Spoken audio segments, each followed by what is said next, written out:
El camino hacia la casa de mis padres siempre me había parecido interminable. Esa carretera secundaria que serpenteaba entre colinas cubiertas de pinos, con el asfalto agrietado por las raíces de los árboles que crecían demasiado cerca, generaba en mí una sensación de claustrofobia que nunca lograba explicarme. Mi esposa, Elena, sentada a mi lado en el asiento del copiloto, revisaba algo en su teléfono, mientras nuestro hijo Adrián, de 5 años, dormía plácidamente en la parte trasera. Llevábamos casi 3 años sin visitar a mis padres, y la decisión de ir ese fin de semana había surgido casi por casualidad. Una llamada de mi madre, su voz extrañamente entusiasta, insistiendo en que fuéramos a almorzar el domingo. «Hace tanto que no los vemos, hijo. Tu padre y yo tenemos muchas ganas de ver al pequeño Adrián». Nada fuera de lo común, excepto por el hecho de que mis padres habían perdido prácticamente todo interés en mí desde que cumplí 15 años. Durante décadas, sus llamadas habían sido esporádicas, sus visitas inexistentes, su afecto reducido a postales de cumpleaños, con firmas que se sentían falsas. Esta repentina efusividad me desconcertaba. La casa apareció entre los árboles, como recordaba. Una construcción de 2 pisos, con fachada de ladrillo oscuro, ventanas altas y un jardín delantero que mi padre mantenía con una diligencia casi militar. Los setos estaban perfectamente recortados, el césped a la altura exacta, ni una sola hoja fuera de lugar. Estacioné el auto junto a la verja de la entrada y apagué el motor. El silencio del lugar me inquietó como siempre lo había hecho durante mis años de niñez. Ese silencio denso de los pueblos pequeños, donde cualquier sonido viaja sin obstáculos, donde puedes escuchar el viento entre las ramas del bosque y el ladrido de un perro a varias casas de distancia. Mi madre salió a recibirnos antes de que bajáramos del auto. Caminaba con paso rápido, los brazos extendidos, una sonrisa que me pareció demasiado amplia para su rostro habitualmente inexpresivo. «Por fin llegaron. ¡Qué alegría verlos!». Abrazó a Elena con un entusiasmo que rara vez le había visto. Se agachó para besar a Adrián, que apenas despertaba aturdido, y luego me miró a los ojos con una intensidad que me incomodó. «Hijo, qué guapo te ves. Has engordado un poco, ¿verdad? Te sienta bien». Mi padre apareció detrás de ella, más contenido pero igual de afectuoso de lo que recordaba. Me dio una palmada en el hombro que casi me hace perder el equilibrio. «Pasa, pasa. Tu madre preparó el almuerzo. Tienen que quedarse a cenar también, ¿eh? Hace mucho que no pasamos un día completo juntos». Lo último que dijeron fue casi una súplica. La casa olía igual que en mi infancia, a madera antigua, a limpiador de pisos, a esa mezcla de ambiente encerrado y tiempos detenidos que siempre me produjo náuseas.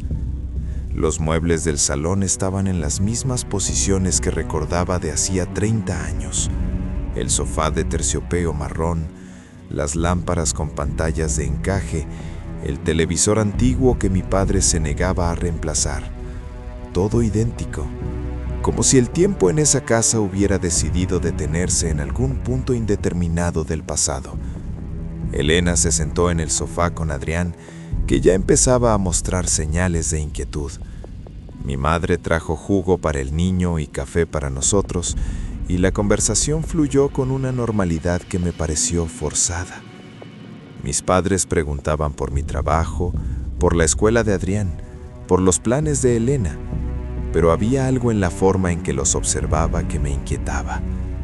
Era como si estudiaran cada palabra que decíamos, como si evaluaran algo que yo no alcanzaba a comprender. Después del almuerzo, mientras mi padre llevaba a Adrián al jardín para mostrarle los pájaros que alimentaba todas las mañanas, Elena se levantó para explorar la casa. «No había entrado nunca aquí, ¿verdad?», me preguntó en voz baja. Negué con la cabeza. En todos los años que llevábamos casados, mis padres nunca nos habían invitado a su casa. Nos veíamos en restaurantes, en parques, en casas de otros familiares, pero esta era la primera vez que Elena pisaba el lugar donde supuestamente había crecido. «Voy a echar un vistazo», dijo, y desapareció por el pasillo que conducía a las habitaciones. Yo me quedé en el salón con mi madre, que me observaba desde el sillón con esa sonrisa fija que no le había visto abandonar desde que llegamos. «Estás guapo, hijo», repitió.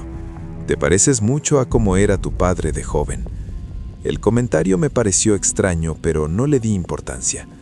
Mi madre siempre había sido una mujer de pocas palabras, distante, casi ausente durante mi adolescencia. Verla así, tan atenta, tan presente, generaba en mí una incomodidad que intentaba disimular con sonrisas y asentimientos. Después Elena regresó al cabo de unos minutos con algo en las manos.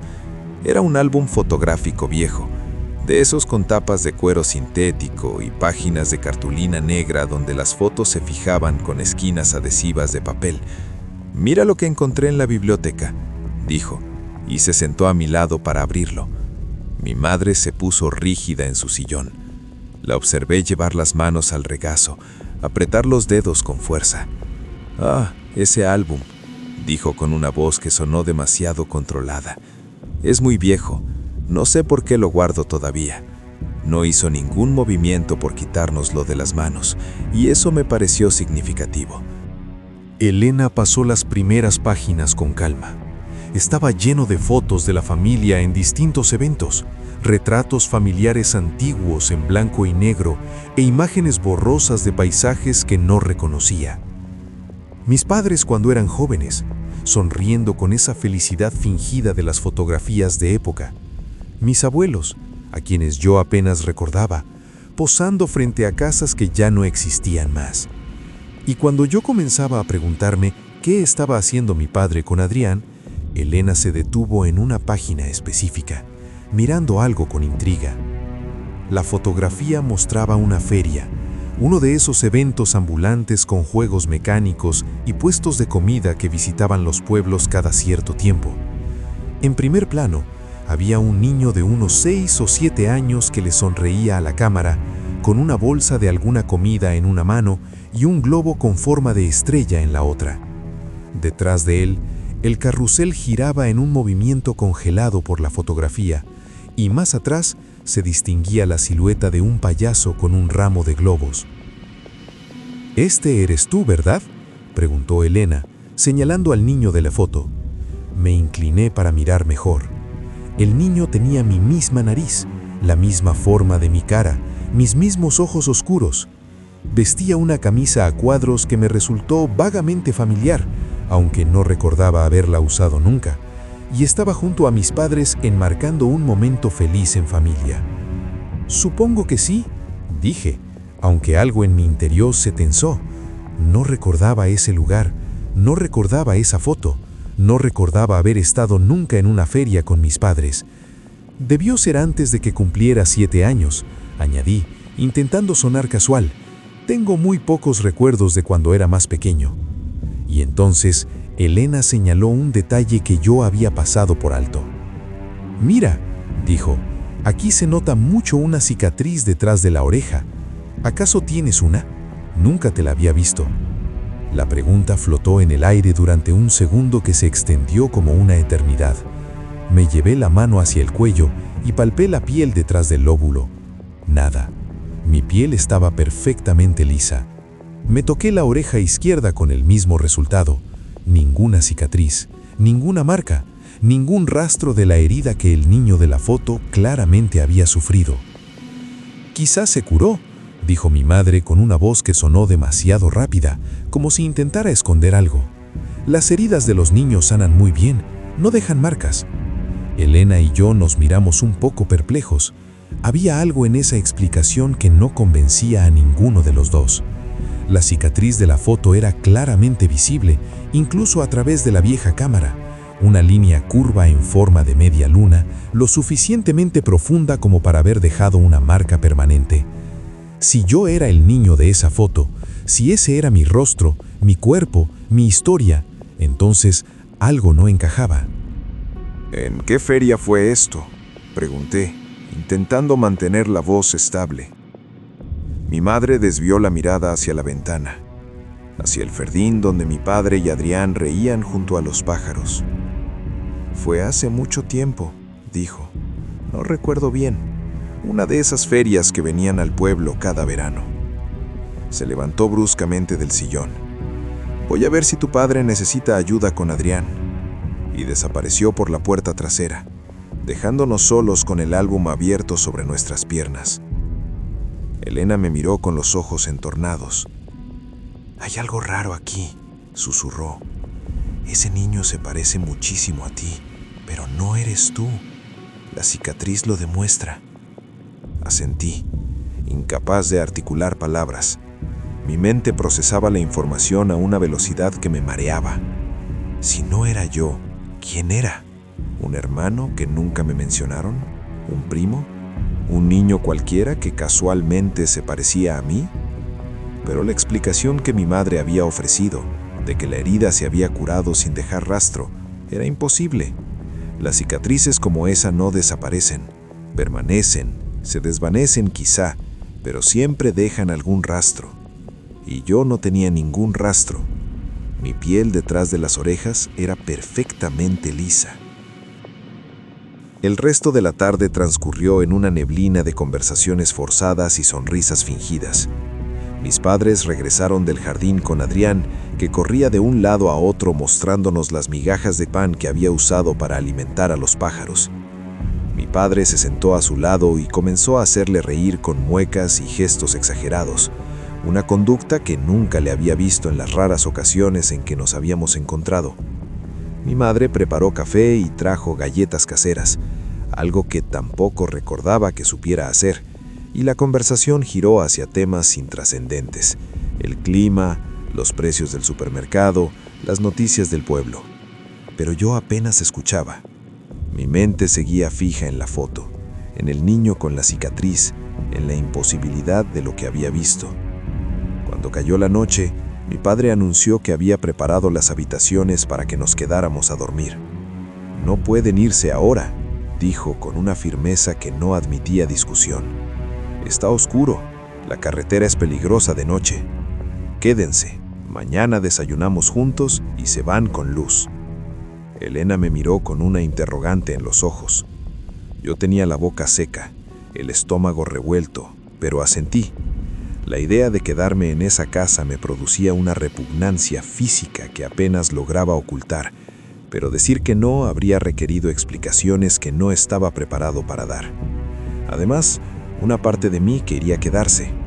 Una parte de mí necesitaba entender qué estaba pasando, por qué mis padres actuaban de esa manera, quién era el niño de la foto, por qué mi madre había mentido, o al menos eso sentía, sobre la cicatriz.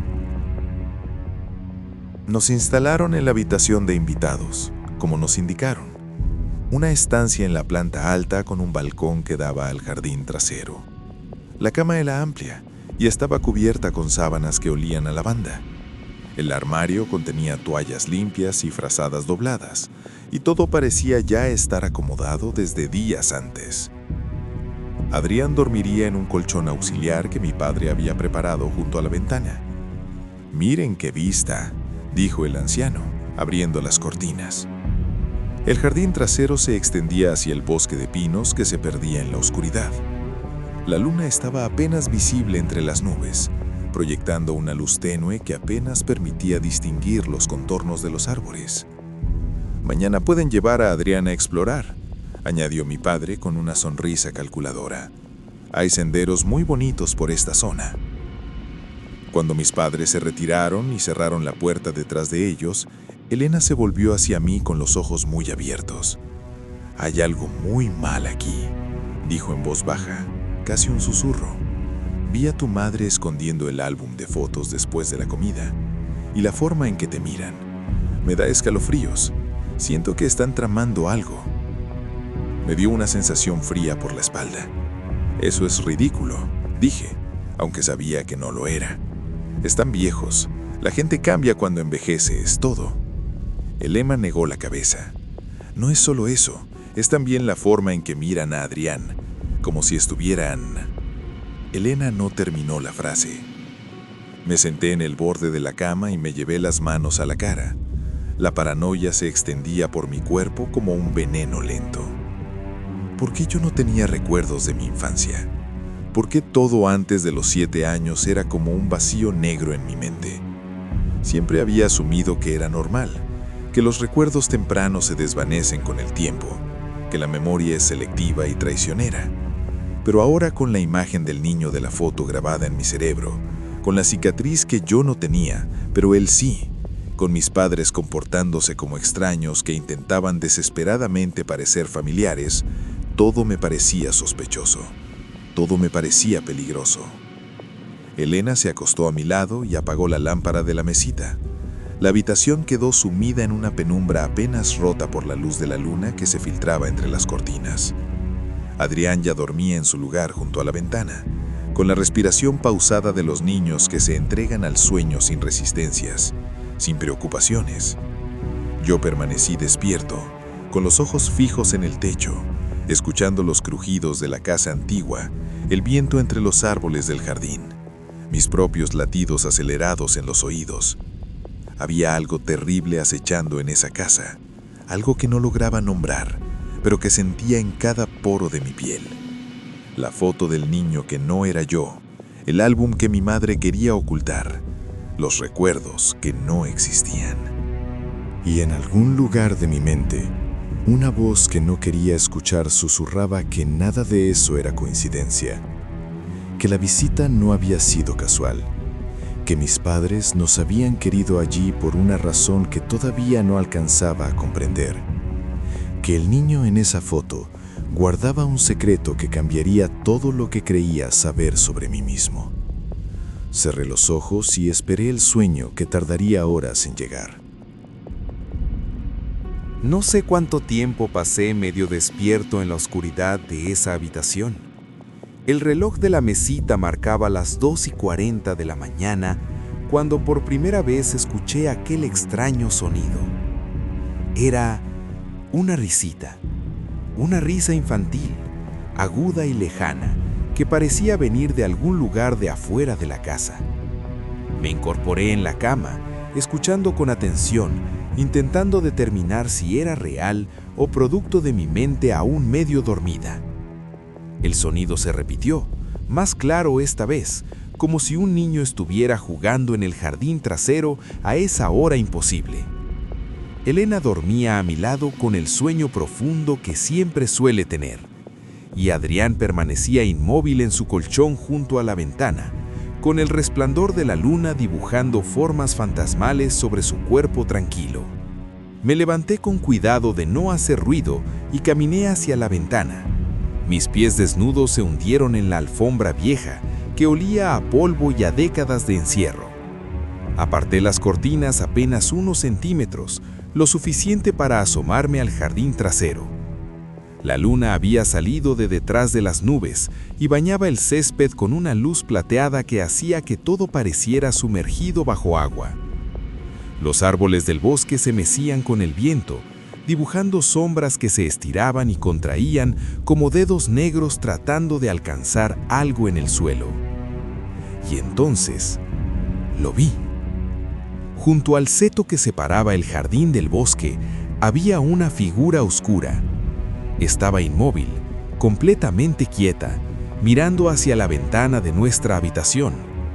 La luz de la luna me impedía distinguir los rasgos con claridad, pero la silueta era inconfundible. Un cuerpo rechoncho, ropa demasiado grande que colgaba de los hombros, y en la cabeza una forma redonda y brillante que reconocí de inmediato. Era un payaso de feria, con su nariz redonda y una peluca de colores apagados por la noche, parado en el jardín de mis padres a las 3 de la mañana, mirando directamente hacia donde yo estaba. La escena tenía una cualidad surrealista, como si yo hubiera caído en una de esas pesadillas donde sabes que algo terrible está frente a ti, pero no puedes moverte, no puedes gritar, no puedes hacer nada, excepto observarlo, mientras se acerca lentamente. Me quedé paralizado junto al marco de la ventana. La figura no se movía, no hacía ningún gesto, solo permanecía allí, observando. Sentí un frío que no tenía nada que ver con la temperatura de la habitación.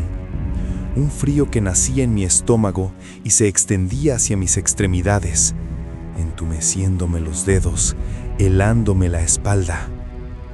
Cerré las cortinas de golpe y di un paso atrás, tropezando con la alfombra, casi cayendo al suelo. Elena se movió en la cama, murmuró algo ininteligible, quizá mi nombre, quizá solo un sonido sin sentido, pero no despertó. Yo me quedé donde estaba, con la espalda pegada a la pared, respirando con dificultad, intentando convencerme de que lo que había visto no era real. Un payaso en el jardín, a las 3 de la mañana. Era absurdo, era imposible, era el producto de mi mente alterada por la foto, por la cicatriz que yo no tenía, por la paranoia que había crecido en mí como una hiedra venenosa desde que llegamos a esa casa maldita. Pero cuando me armé de valor y volví a asomarme a la ventana, apenas unos segundos después, la figura ya no estaba. El jardín estaba vacío, los árboles seguían meciéndose con el viento y la luna iluminaba un césped perfectamente uniforme, sin ninguna señal de que alguien hubiera estado allí. No había huellas, no había rastro de pisadas en el césped húmedo de rocío, no había ninguna evidencia física de lo que mis ojos habían visto con absoluta claridad. Me froté los ojos con fuerza, me pellizqué el antebrazo para confirmar que estaba despierto. El dolor fue real, un pinchazo agudo que me hizo hincar. La habitación era real, la cama donde dormía Elena era real, el colchón donde Adrián respiraba con suavidad era real. El payaso, sin embargo, podía haber sido una alucinación, una proyección de mi mente cansada, una sombra que mi cerebro había convertido en algo que no era. O tal vez no. Tal vez estaba allí, observando, esperando el momento adecuado. Regresé a la cama, pero no pude dormir. Me quedé acostado mirando el techo, escuchando cada crujido de la casa, cada susurro del viento, cada ruido que puede ser interpretado como una pisada, o una risa, o una voz. Mi mente trabajaba a una velocidad que me mareaba, conectando datos que quizá no tenían conexión. La foto del niño con la cicatriz, mis padres comportándose como extraños, el payaso en el jardín, el vacío en mis recuerdos de infancia, las puertas que se cerraban, las sonrisas que parecían máscaras. Todo eso giraba en mi cabeza como piezas de un rompecabezas que no lograba armar, como fragmentos de una historia que se negaba a revelarse completa. Cuando por fin me venció el cansancio, apenas faltaban un par de horas para que saliera el sol. Mis sueños fueron confusos y perturbadores, pesadillas que se desmoronaban en cuanto intentaba recordarlas. Veía a mi madre joven, sentada en un lugar que no reconocía, con árboles que tenían formas humanas y un cielo de color morado. Estaba sentada en un banco, sosteniendo a un niño que no era yo. El niño se volvía hacia mí lentamente, como si supiera que yo estaba observando desde algún lugar fuera del sueño, y clavaba su mirada en mí. Tenía mi rostro, mi cara exacta, pero con la cicatriz detrás de la oreja, y me sonreía con una expresión que parecía a la vez inocente y profundamente maligna. Sus ojos estaban vacíos, como dos agujeros negros, y su boca se deformaba en una sonrisa que se comenzaba a extenderse más allá de lo que una boca humana debería poder concebir. Me desperté con el corazón acelerado, las sábanas empapadas en sudor frío y un nombre en los labios, en la punta de la lengua, de alguien que no lograba recordar. La luz de la mañana entraba ahora por las cortinas cuando por fin abrí los ojos. El reloj marcaba las 9:15. Había dormido apenas 3 horas y mi cuerpo se sentía como si hubiera pasado la noche cavando tumbas. Elena ya no estaba en la cama, y el colchón de Adrián tampoco estaba vacío, con las sábanas revueltas, como si ambos se hubieran levantado con prisa. Entonces escuché voces en la planta baja, la de mi madre y la de Elena, conversando en tonos delicados, como si no quisieran que nadie las escuchara. Me vestí rápidamente, con movimientos torpes por el cansancio, pero asegurándome de no hacer ruido, y bajé las escaleras con pasos que intentaban ser silenciosos, pero que traicionaban mi presencia en cada tabla vieja que crujía bajo mi peso. La puerta de la cocina estaba entreabierta, y a través de la rendija pude ver a las dos mujeres de pie junto a la estufa. Mi madre le daba la espalda a Elena, pero podía ver el rostro de mi esposa, oscuro, malicioso, con algo en la mano que no lograba distinguir con claridad desde mi ángulo. Era algo pequeño, algo que Elena sostenía con fervor, con la actitud de quien sostiene algo preciado. Y entonces, como si hubiera sentido mi presencia, Elena guardó rápidamente ese algo en el bolsillo de su suéter cuando notó mi sombra en el marco de la puerta. «Ah, hijo, despertaste», dijo mi madre con una sonrisa demasiado amplia para esa hora de la mañana, girándose hacia mí con una taza de café en la mano. «Estábamos comentando con Elena que te quedaste dormido en la mañana. Ven, el desayuno está casi listo». Entré en la cocina con la sensación de que acababa de interrumpir algo importante, algo que yo no debía ver. Elena evitaba mi mirada, ocupada con el café que tenía en las manos, moviendo la cuchara en círculos innecesarios, demasiado lentos y sin probar ni un sorbo. Mi madre se movía por la cocina con una energía que parecía desproporcionada para una mujer de su edad, batiendo huevos, friendo tocino o cortando fruta. Entre cada movimiento o cada gesto, volteaba su mirada hacia mí, como si estuviera fuera de lugar. ¿De qué hablaban?, pregunté, intentando sonar casual, apoyándome en el marco de la puerta con una pose que esperaba transmitiera relajación. Elena y mi madre se miraron por un instante fugaz, una comunicación silenciosa que me produjo una punzada de desconfianza en el estómago.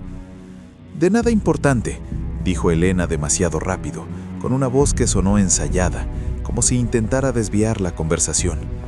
«Tu madre me estaba contando sobre el pueblo, sobre cómo ha cambiado desde que ella era joven, y sobre las tiendas que cerraron y las casas que quedaron vacías». La explicación era razonable, perfectamente normal, el tipo de conversación que cualquiera podía tener con su suegra en una mañana de domingo. Pero algo en la forma en que Elena se tocó el bolsillo del suéter, algo en la forma en que mis ojos se negaban a cruzarse con los míos, me dijo que no era verdad. Estaba tramando algo, y estaba ocultándomelo por alguna razón que no alcanzaba a comprender. El desayuno transcurrió con normalidad, como si todos estuvieran actuando en una obra cuyo guión yo desconocía.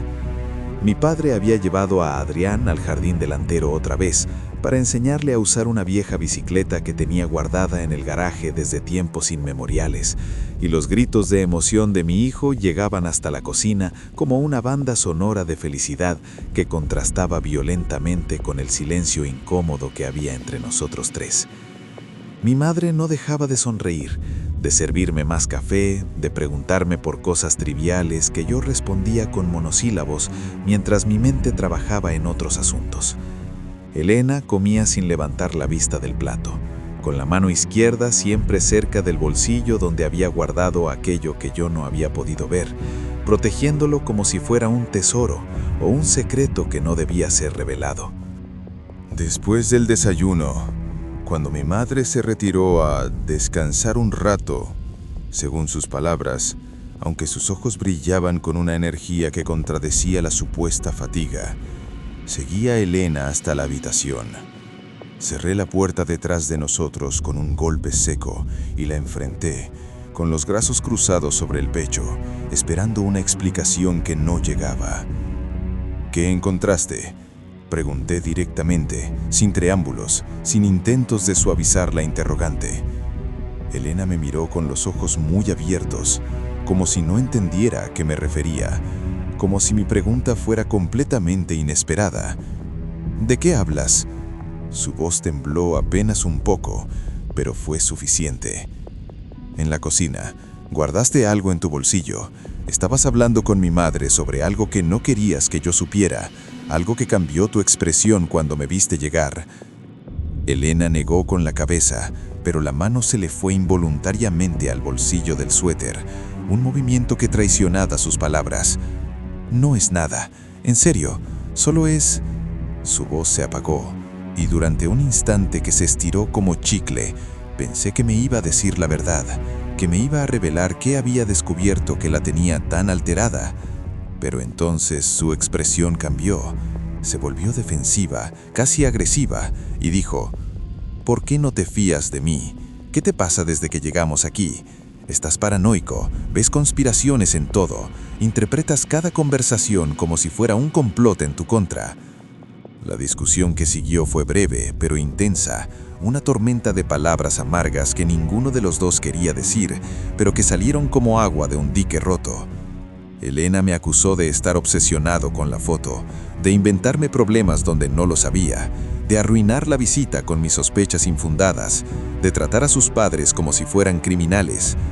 Yo le contesté que ella estaba ocultándome algo, que mi madre le había dicho algo que no quería que yo supiera, que había secretos en esa casa que no lograba descifrar, pero que intuía peligrosos, que la cicatriz en la foto significaba algo que ninguno de nosotros comprendía todavía.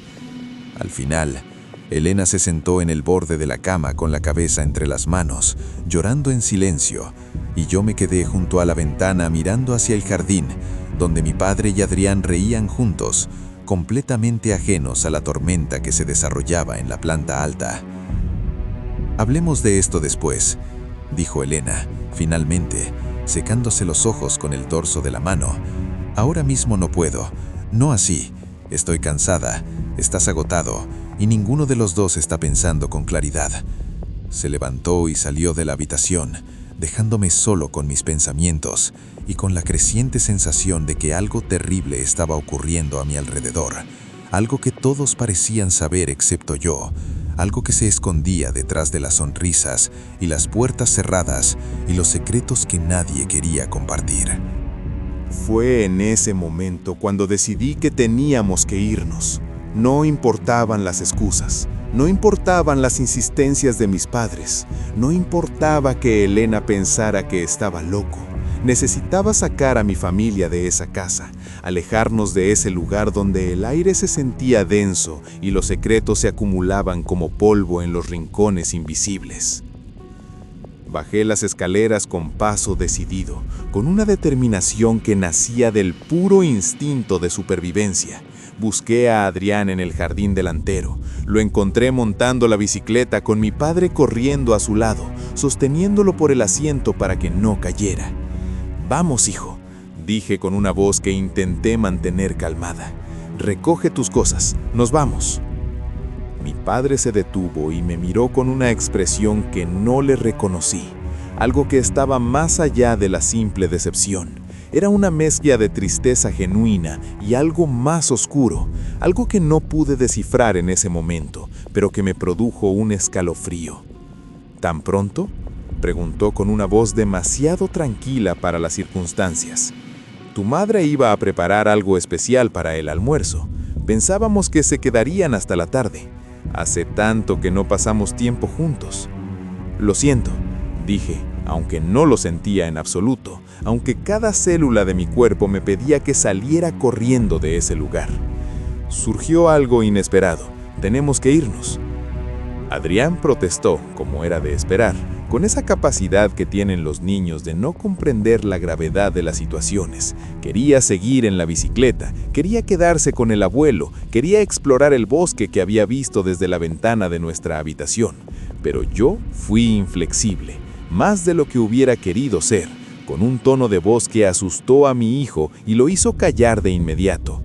Lo llevé del brazo hasta la puerta de entrada, lo subí al auto, le abroché el cinturón con manos que temblaban apenas un poco y volví a la casa para buscar a Elena y nuestras cosas. Mi madre estaba en el salón, sentada en el sillón donde la había encontrado el día anterior, con la misma sonrisa fija en el rostro, con las manos cruzadas sobre el regazo como si estuviera posando para una fotografía invisible. ¿Se van tan pronto?, preguntó, y esta vez hubo algo en su voz que me puso la piel de gallina, una nota de decepción que sonaba falsa, como todo lo demás en esa casa, como todo lo que había experimentado desde que llegamos. Sí, dije, caminando hacia la puerta principal. Tenemos que irnos. Gracias por todo. Giré la manija de la puerta principal con la intención de salir, de respirar aire fresco, de poner distancia entre nosotros y esa casa que me oprimía el pecho. La manija giró, pero la puerta no se abrió. Probé de nuevo, con más fuerza, sintiendo cómo el mecanismo de la cerradura cedía, pero la puerta permanecía inmóvil. Nada, la puerta no cedía, como si algo la estuviera sosteniendo desde fuera, como si alguien la hubiera bloqueado. «¿Mamá?», llamé, volviéndome hacia ella con una sensación de pánico creciente en el estómago. «La puerta está atascada, no puedo abrirla». Mi madre me miró desde el sillón, con una expresión que no pude leer, una máscara de serenidad que ocultaba algo que yo no quería ver.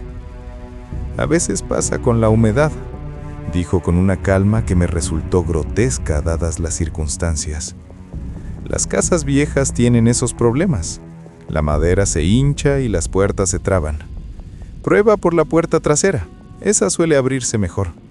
Caminé hacia la cocina con el corazón latiéndome más rápido de lo que hubiera querido, con la boca seca y las manos sudorosas. La puerta trasera tampoco se abrió.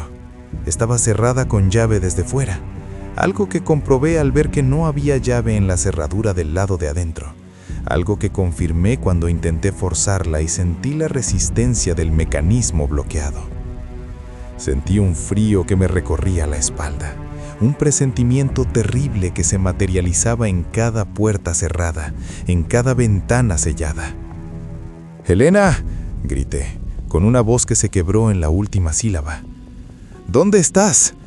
Mi esposa apareció en el marco de la cocina casi inmediatamente, con el rostro pálido como papel y los ojos muy abiertos, demasiado abiertos, con la expresión de alguien que ha visto algo que no debería haber visto.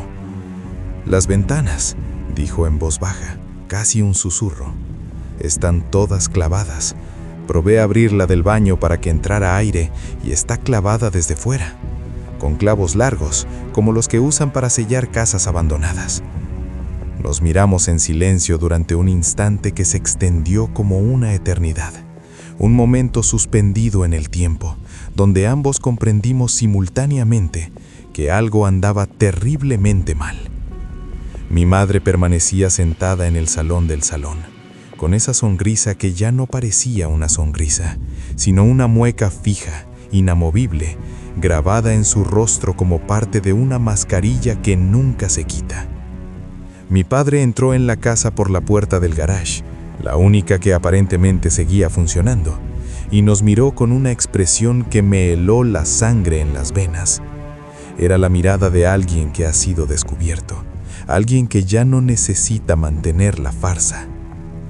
«Problemas con las puertas», dijo, con una voz que había perdido toda pretensión de calidez. «Las casas viejas son así. Tengo las llaves en el taller. Déjame buscarlas y las abrimos». Pero no se movió.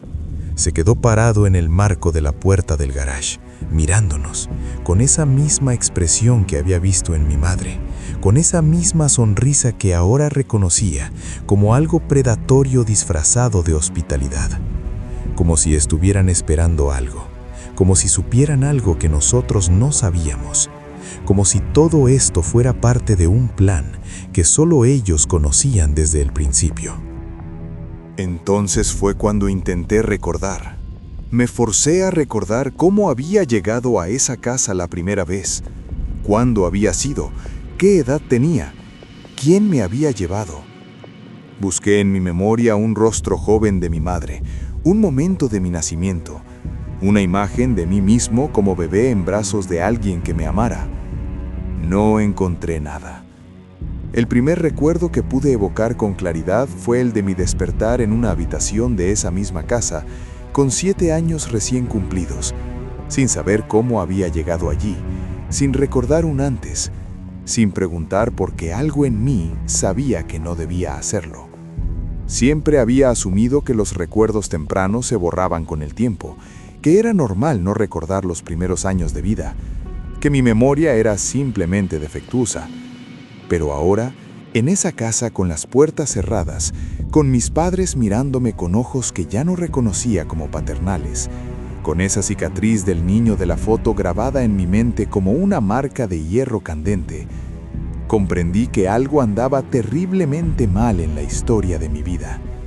Era un extraño en mi propia existencia, un impostor en mi propio cuerpo, un reemplazo que nunca debió saber que lo era. Y la verdad, cualquiera que fuera, estaba encerrada en esa casa con nosotros, esperando a ser descubierta. Mi padre no se movió del marco de la puerta del garaje. Se quedó allí, observándonos con esos ojos que ya no reconocía como paternales, con esa sonrisa que se había convertido en algo completamente distinto a una expresión de cariño. Mi madre continuaba sentada en el sillón del salón, con las manos cruzadas sobre el regazo, serena como una estatua de cera, esperando. Elena estaba a mi lado, pálida, con la respiración agitada y los ojos fijos en la puerta cerrada que teníamos frente a nosotros. El aire en la casa se había vuelto espeso, casi irrespirable, como si las paredes mismas se hubieran estrechado a nuestro alrededor. Necesitaba pensar, necesitaba encontrar una salida que no pasara por donde mi padre estaba parado, con esa expresión que prometía que nada bueno iba a pasar si intentábamos cruzarlo. Miré alrededor de la cocina, buscando algo que pudiera servir como arma, algo que nos diera una ventaja en caso de que la situación se deteriorara más de lo que ya se había deteriorado. Mis ojos recorrieron los cuchillos colgados en la pared, las sartenes en la estufa, los platos en el escurridor. Nada que pudiera competir con lo que mi padre podía tener guardado en ese garaje que él conocía mejor que nadie. Y entonces recordé el sótano. Había una puerta junto a la despensa, una puerta que siempre había estado cerrada durante mi infancia, una puerta que mis padres nunca me habían permitido abrir. ¿Qué hay abajo? Me había dicho mi madre una vez cuando tenía 8 años y le pregunté qué había abajo. Cosas viejas ahí, cosas que no deberías ver, cosas que hacen daño. Nunca más volví a preguntar y con el tiempo me olvidé de que esa puerta existía. Pero ahora, en medio de esa pesadilla que se había convertido en lo que supuestamente era mi hogar, la puerta del sótano apareció en mi memoria como una posibilidad, una salida o tal vez una respuesta. «Quédense aquí», le dije a Elena en voz baja, casi un susurro. «Voy a revisar algo». «No te vayas», me respondió ella, con la voz quebrada por el miedo. «Por favor, no me dejes sola con ellos». Pero yo ya me estaba moviendo hacia la puerta de la despensa, caminando con pasos que intentaban ser silenciosos sobre las baldosas de la cocina. Mi padre no se movió para detenerme, mi madre permaneció inmóvil en su sillón. Ambos me observaron cruzar la cocina y desaparecer detrás de la puerta de la despensa como si supieran exactamente a dónde iba, como si eso también fuera parte del plan. La puerta del sótano estaba donde la recordaba, al final de un pasillo corto que conducía desde la despensa hacia el interior de la casa. Era una puerta de madera vieja, con pintura descascarada y una manija de bronce deslustrada por el tiempo. No había cerradura visible, solo un pestillo simple que se dio cuando lo empujé con fuerza. La puerta se abrió con un chirrido que resonó en la oscuridad del otro lado, y una escalera de madera descendía hacia las tinieblas, desapareciendo en una negrura que parecía no tener fin. No había interruptor de luz en el marco de la puerta. Busqué a tientas en la pared, pero solo encontré yeso frío y polvo acumulado durante décadas. Saqué el teléfono del bolsillo, activé la linterna y el haz de luz penetró la oscuridad revelando escalones de madera cubiertos de telarañas y una humedad que se condensaba en las paredes como sudor en piel enferma. Bajé el primer escalón y la madera crujió bajo mi peso con un sonido que parecía una advertencia. Bajé el segundo y el tercero, y con cada paso el aire se volvía más frío, más denso, más pesado de respirar.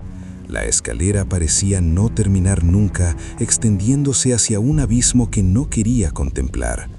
Cuando por fin llegué al fondo, el haz de mi linterna reveló un espacio que no correspondía con la casa que conocía. El sótano era inmenso, mucho más grande de lo que la planta baja podía sugerir, con techos bajos sostenidos por vigas de madera negra y un suelo de tierra apisonada que olía a humedad y a algo más, algo orgánico y descompuesto que me produjo náuseas. Había estanterías metálicas oxidadas contra las paredes, llenas de cajas apiladas y objetos cubiertos con lonas viejas. Había herramientas colgadas en las paredes, algunas oxidadas, otras extrañamente limpias. Y en el rincón más alejado, parcialmente oculto por una cortina de plástico amarillento, había algo que brilló bajo la luz de mi linterna. Me acerqué con cuidado, pisando con suavidad para no hacer ruido, aunque una parte de mí sabía que mis padres ya no necesitaban escucharme para saber dónde estaba. Deslicé la cortina de plástico hacia un lado y revelé lo que había detrás. Era un escritorio viejo, de madera oscura, cubierto de papeles y carpetas y fotografías dispersas como las hojas de un árbol muerto. Había una silla frente al escritorio, y sobre el escritorio había una lámpara que no funcionaría porque no había electricidad en ese lugar. Y junto a la lámpara había un diario, un libro de tapa dura con las páginas amarillentas por el tiempo, con una caligrafía pequeña y apretada que reconocí inmediatamente como la de mi madre. Tomé el diario con manos que temblaban, lo abrí en la primera página y leí las palabras que cambiaron todo lo que creía saber sobre mi vida. El diario estaba fechado en 1987, el año en que supuestamente yo había nacido. Las primeras entradas hablaban de un embarazo, de un parto, de un niño llamado Daniel que había llegado al mundo en un hospital del pueblo vecino. Daniel. Ese nombre me golpeó como un puñetazo en el estómago. Yo siempre me había llamado Marcos Andrés Delgado, nunca Daniel, nunca ese nombre que ahora resonaba en mi cabeza como una campanada fúnebre. Seguí leyendo, pasando páginas con dedos que se negaban a obedecerme con precisión. Las entradas siguientes hablaban de la infancia de Daniel, de sus primeros pasos, de sus primeras palabras, de una cicatriz que había aparecido detrás de su oreja derecha después de una caída en el parque. Me toqué la oreja instintivamente, buscándola como si mi cuerpo pudiera haber desarrollado esa marca solo con leer sobre ella. Nada. Mi piel seguía lisa, perfecta, como si nunca hubiera habido herida alguna. Pero el niño del diario la tenía. El niño de la foto la tenía. Daniel la tenía. Y Daniel era alguien que yo nunca había sido. La entrada del 7 de agosto de 1994 detuvo mi corazón. La caligrafía se volvía irregular, temblorosa, como si la mano que la escribiera hubiera estado sacudida por un dolor insoportable. Daniel murió hoy, decía la primera línea. 6 años, 3 meses y 12 días de vida. Se ahogó en el río mientras nosotros estábamos en la feria. No lo veíamos, no escuchamos. Cuando lo encontramos, ya era demasiado tarde. Las siguientes páginas estaban llenas de un dolor tan crudo que casi pude sentirlo en mis propias entrañas. Mi madre, la mujer que yo creía mi madre, describía la pérdida de su hijo con una desesperación que nunca le había visto expresar hacia mí.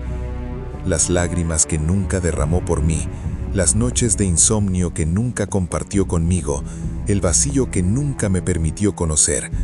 Todo eso estaba en esas páginas, escrito con una sinceridad que jamás me había ofrecido. Pero lo peor estaba en las entradas posteriores. El diario continuaba meses después, cuando el duelo había dado paso a algo más oscuro. No puedo soportar esta casa vacía, escribió mi madre en una entrada de diciembre. Su cuarto sigue igual, con sus juguetes, con su ropa, con todo lo que era suyo. Su padre no puede mirarlo. Yo no puedo dejarlo. Y luego, en enero, encontré uno. Tiene la misma edad.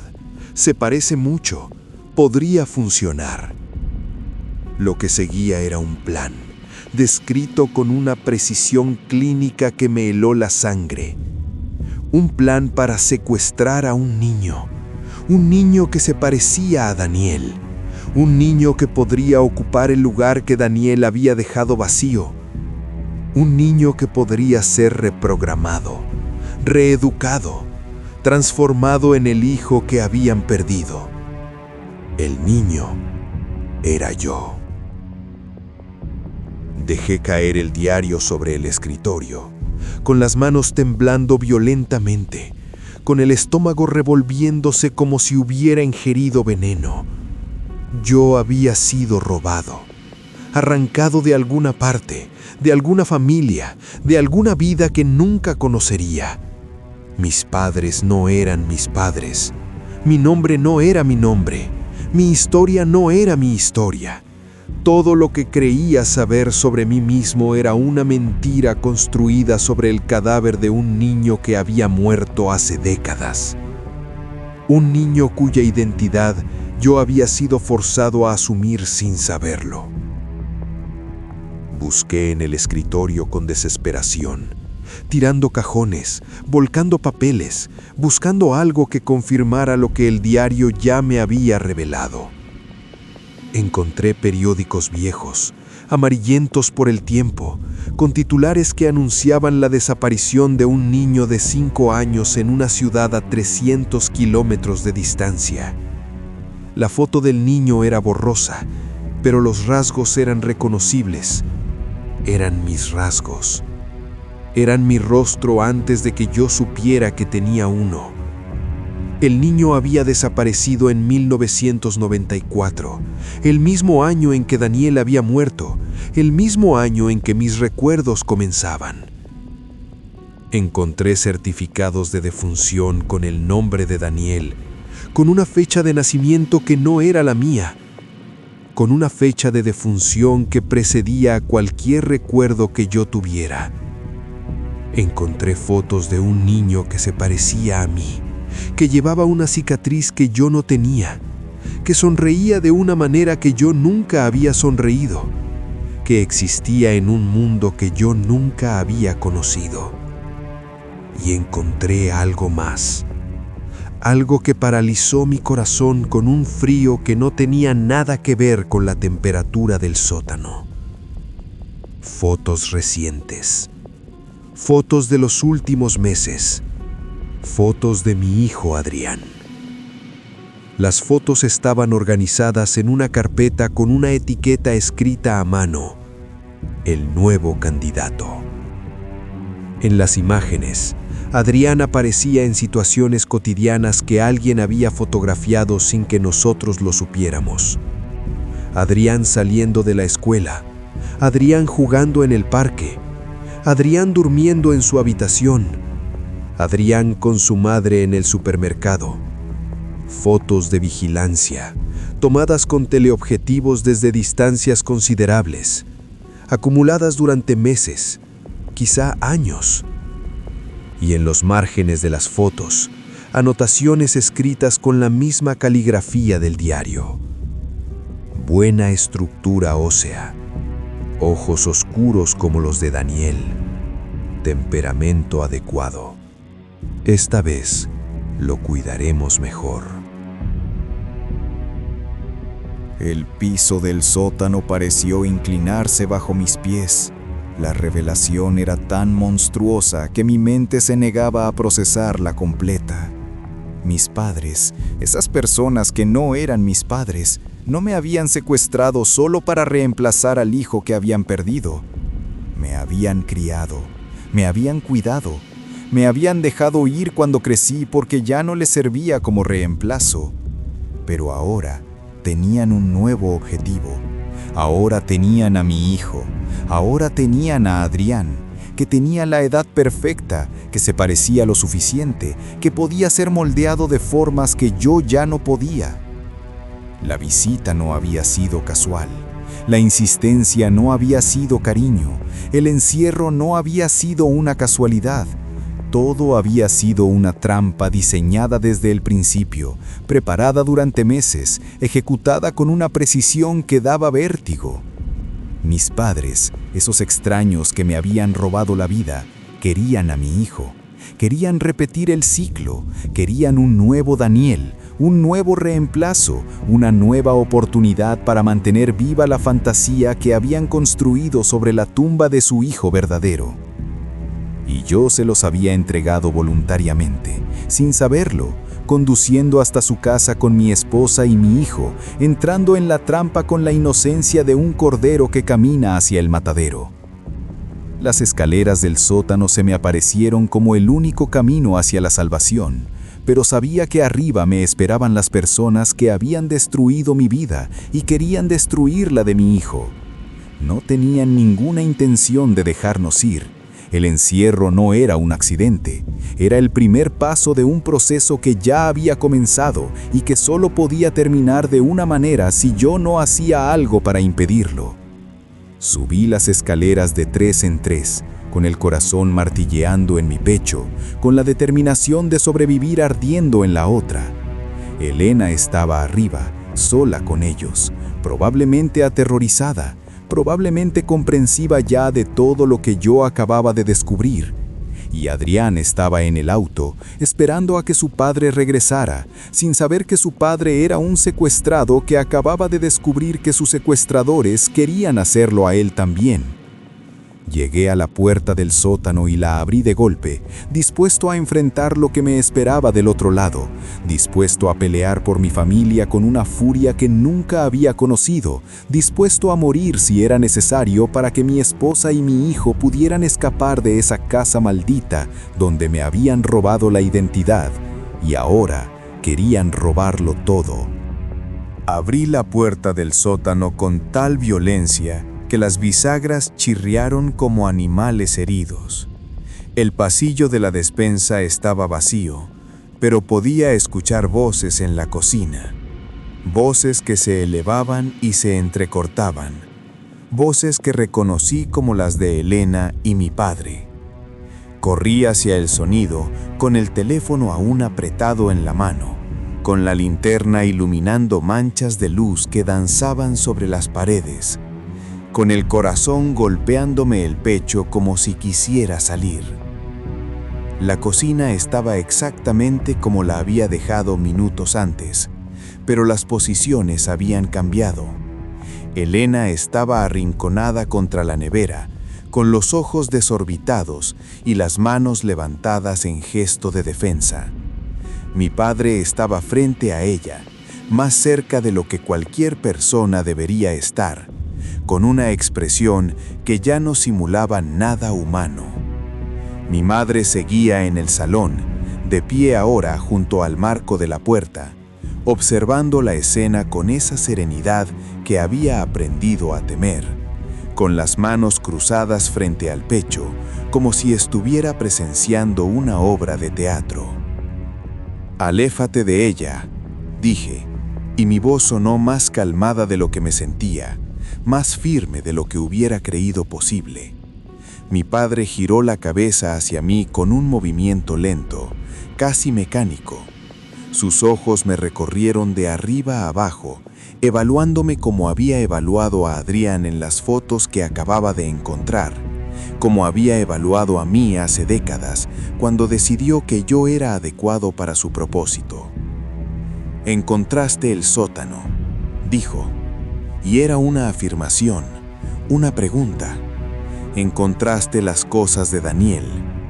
Mi madre se movió desde el marco de la puerta, acercándose a su esposo con pasos lentos y medidos. «Sabíamos que pasaría eventualmente», añadió ella, con esa calma antinatural que me revolvió el estómago. «Esperamos que pasara después, cuando ya no importara, pero viniste demasiado pronto. trajiste al niño demasiado pronto. La revelación de que todo había sido planeado, de que mi descubrimiento era algo que habían anticipado, me golpeó como una ola de hielo. No era un accidente, no era un descuido. El sótano estaba allí, esperando a que yo lo encontrara, como si quisieran que supiera la verdad antes de que todo terminara. O tal vez como si la verdad no importara ya, como si estuvieran tan seguros de su victoria que no les preocupara que yo lo supiera. Vamos a irnos, dije, tomando a Elena del brazo y tirando de ella hacia mí. Abran las puertas, ahora. Mi padre sonrió, una expresión que distorsionó su rostro de formas que no había visto antes, que transformó sus rasgos familiares en algo grotesco y extraño. No podemos hacer eso, Marcos, dijo, usando el nombre que no era mío, con una naturalidad que me enfermó. El niño necesita quedarse. Tú ya creciste. Ya no eres útil para lo que necesitamos, pero él tiene la edad correcta, tiene el potencial correcto. Puede ser Daniel de nuevo. Esta vez mejor cuidado, esta vez sin accidentes. Elena se pegó a mi espalda, con las manos aferradas a mi camisa, con el aliento caliente y errático contra mi nuca. «Mataron al primero», susurró ella, con una voz que se quebraba en cada sílaba. «Lo dejaron morir y ahora quieren hacer lo mismo con Adrián». Mi madre negó la cabeza, con esa expresión de tristeza simulada que me resultaba cada vez más repugnante. «No fue nuestra culpa, fue un accidente, un terrible accidente. Esta vez será diferente, esta vez lo cuidaremos mejor, esta vez no habrá río, no habrá feria, no habrá distracciones».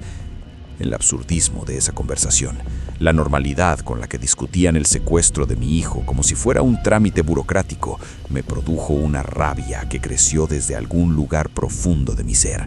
Una rabia que no sabía que tenía, que no había sentido nunca, que me llenó las venas con una energía que no reconocía como mía. Miré alrededor de la cocina buscando algo, cualquier cosa que pudiera usar. Mis ojos encontraron el bloque de cuchillos junto a la estufa, y antes de que pudiera pensarlo dos veces, antes de que pudiera calcular las consecuencias, ya estaba moviéndome hacia ellos. Mi padre reaccionó más rápido de lo que esperaba de un hombre de su edad. Se lanzó hacia mí con una velocidad que no le conocía, con los brazos extendidos, con la intención clara de inmovilizarme. Pero yo también era rápido, más rápido de lo que había sido en mi vida, impulsado por el instinto de supervivencia y la necesidad de proteger a mi familia. Agarré el cuchillo más grande del bloque justo cuando su mano se cerraba sobre mi hombro y giré con un movimiento que no planeé, que salió de algún lugar primitivo dentro de mí. La hoja se hundió en su antebrazo con una resistencia que sentí en los huesos. Mi padre gritó, un sonido que era más sorpresa que dolor, y retrocedió tambaleándose, con la sangre brotando entre sus dedos que apretaban la herida. Yo me quedé parado, con el cuchillo en la mano, mirando la sangre que goteaba sobre las baldosas de la cocina, sin poder procesar completamente lo que acababa de hacer. Había herido a mi padre, había herido al hombre que había secuestrado mi vida, había herido al extraño que ahora quería hacer lo mismo con mi hijo. ¡Corre!, grité hacia Elena, señalando hacia el garaje con el cuchillo todavía en la mano. Elena no necesitó que se lo dijera dos veces. Corrió hacia la puerta del garaje, la abrió de golpe y desapareció en la oscuridad del otro lado. Yo la seguí, volviendo una vez para asegurarme de que mis padres no nos perseguían, viendo a mi madre arrodillarse junto a mi padre, con una expresión que finalmente había perdido toda pretensión de serenidad. El garaje estaba oscuro, lleno de herramientas viejas y el olor a aceite y gasolina de tiempos pasados. Elena ya estaba en el auto, con el motor encendido y las luces encendidas, iluminando la puerta cerrada del garaje que nos separaba de la libertad. Subí al asiento del conductor, pisé el acelerador y el auto se lanzó hacia adelante con un rugido que rebotó contra las paredes. La puerta del garaje se hizo añicos bajo el impacto. La madera cedió como papel y de repente estábamos afuera, en el aire fresco de la noche, alejándonos de esa casa maldita a una velocidad que hacía temblar el vehículo. Pero algo andaba mal. Miré hacia el asiento trasero buscando a Adrián, esperando verlo en su silla, esperando ver su rostro asustado pero vivo. El asiento estaba vacío. La silla infantil estaba allí, con los cinturones abiertos, pero Adrián no estaba. Me volví hacia Elena con una pregunta en los labios que no llegué a formular. Su rostro era una máscara de horror puro, con los ojos fijos en el asiento trasero como si no pudiera creer lo que estaba viendo. «Lo tenían», dijo ella, con una voz que era apenas un susurro. «Cuando subí al auto pensé que ya lo habías traído. Pensé que lo había sacado antes». El auto se detuvo en medio de la carretera, con el motor ronroneando en la noche, con las luces iluminando un camino que de repente me parecía irrelevante. Adrián no estaba con nosotros. Adrián había quedado atrás. Adrián estaba en esa casa con esas personas que lo querían para sus propósitos retorcidos. «Tengo que volver», dije, y mi voz sonó extraña en mis propios oídos, lejana, como si perteneciera a otra persona. «Tengo que ir por él». Elena me agarró del brazo con una fuerza que me sorprendió. «No», dijo ella, con los ojos llenos de lágrimas que brillaban bajo la luz del tablero. «No puedes. Te matarán. Nos matarán a los dos. Llama a la policía. Llama a alguien. Pero no vuelvas ahí». Tenía razón. Una parte de mí sabía que tenía razón. Pero otra parte, la parte que era padre, la parte que recordaba las fotos de Adrián en esa carpeta con la etiqueta «El nuevo candidato», esa parte me gritaba que no podía abandonar a mi hijo en manos de esas personas. Puse la marcha atrás, preparándome para regresar, preparándome para enfrentar lo que fuera necesario, cuando vi algo en el camino frente a nosotros. Una figura pequeña emergió de la oscuridad del bosque que bordeaba la carretera, una figura infantil que caminaba hacia el auto con pasos lentos y tambaleantes, como si estuviera herido o aturdido. Abrí la puerta del auto y corrí hacia la figura, reconociendo la silueta de mi hijo, reconociendo su ropa, reconociendo el peluche que llevaba en la mano. «Adrián», grité, arrodillándome frente a él cuando lo alcancé. «¿Estás bien? ¿Qué pasó? ¿Cómo saliste?» El niño me miró con ojos que no pude leer en la oscuridad, con una expresión que me pareció extrañamente vacía para alguien que acababa de escapar de una situación tan terrorífica. «Me escapé», dijo, con una voz que sonaba más pequeña de lo habitual. «El abuelo me dejó ir. Dijo que ya no me necesitaban». No tenía sentido. Ninguna de eso tenía sentido. Pero estaba tan aliviado de verlo vivo, tan desesperado por tenerlo en mis brazos, que no cuestioné nada. Lo levanté, lo llevé de vuelta al auto, lo acomodé en su silla con manos que temblaban de la adrenalina y el alivio. Elena se volvió para mirarlo, con lágrimas corriendo por sus mejillas, extendiendo la mano para tocar su rostro como si necesitara confirmar que era real. «Estás bien», dijo ella, con la voz rota. «Gracias a Dios estás bien». El niño asintió, con esa expresión vacía que todavía me inquietaba, pero que atribuí al shock. «Tengo frío», dijo. «¿Podemos irnos?» Asentí, pisé el acelerador y el auto se lanzó hacia adelante otra vez, alejándonos de esa casa, de ese pueblo, de esa pesadilla que había destrozado todo lo que creía saber sobre mi vida. Conduje durante horas, sin rumbo fijo, solo queriendo distancia entre nosotros y ese lugar. Elena se quedó dormida en el asiento del copiloto, exhausta por el terror y la tensión. Yo mantuve los ojos en la carretera, procesando todo lo que había descubierto, tratando de encontrar una forma de entender mi existencia, ahora que sabía que era una mentira. Mi nombre no era mi nombre. Mis padres no eran mis padres. Mi infancia era un producto de la programación y el trauma. Todo lo que era había sido construido sobre los cimientos de un crimen que nunca había consentido. El niño en el asiento trasero no había dicho una palabra desde que nos fuimos. Lo miré por el retrovisor varias veces, viendo su silueta recortada contra la luz de la luna que entraba por la ventanilla, viendo su respiración pausada y regular, que me pareció extrañamente calmada para alguien que acababa de vivir una experiencia tan horrorosa, pero no le di importancia. Estaba en shock, me dije. Estaba procesando como nosotros. Estaría bien cuando llegáramos a casa, cuando estuviéramos a salvo, cuando todo esto fuera solo un recuerdo lejano. Cerca del amanecer, Elena se despertó con un sobresalto. «El niño», dijo con una voz todavía cargada de sueño. «No lo escucho. ¿Está bien?» Miré por el espejo retrovisor otra vez.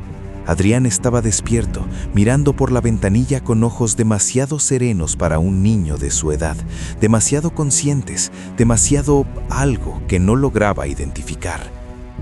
«Enciende la luz del interior», dijo Elena con una nota de urgencia en la voz. «Quiero ver su cara, quiero asegurarme de que está bien». Busqué el interruptor en el techo del auto y lo presioné. La luz interior se encendió, iluminando el asiento trasero con una claridad que me permitió ver cada detalle del rostro de mi hijo. Adrián había dejado de llorar.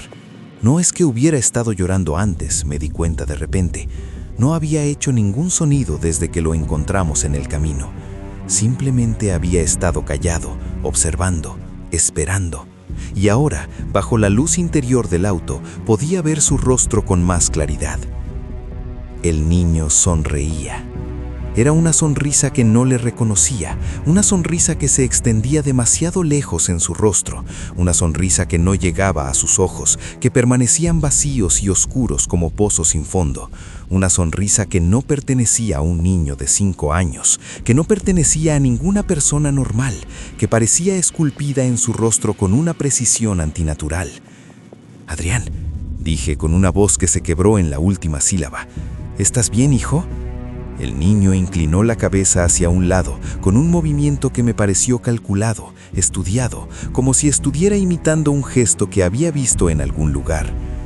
«Papá, ¿es que ya lo olvidaste? Mi nombre es Daniel».